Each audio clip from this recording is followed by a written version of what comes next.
70-75 degan hayqiriqdagi so'zlarni Saturn shunchaki to'xtatadi. Men xatolikka yo'l qo'ydim. Assalomu alaykum O'zbekiston. Men juda ko'p o'yladim, mulohaza qildim. Bugun statistikalarga e'tibor berdim.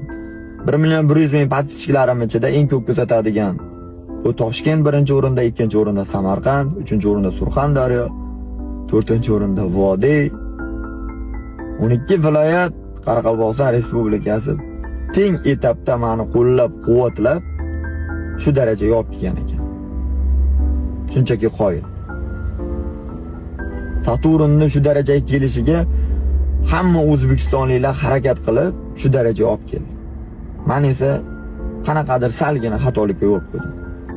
Buning uchun men butun O'zbekiston xalqidan uzr so'rayman. Xudo xolasa men bu xatoliklarimga mayli, bachkanaliklarimga ham ba'zi birlariga nuqta qo'yib, shunchaki oldinga to'g'ri yo'nalish bo'ylab harakat qilaman.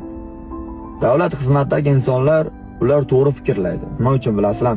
Bitta oilani boshqarish qanchalar qiyin. Ular butun O'zbekistonni boshqarish esa 40 million aholi hazilakam ish emas. Shunchaki O'zbekiston xalqim, men sizlardan uzr so'rayman. Bir yoshlik qildik, kechirasizlar. Bizlar hammamiz bir butun O'zbekistonmiz.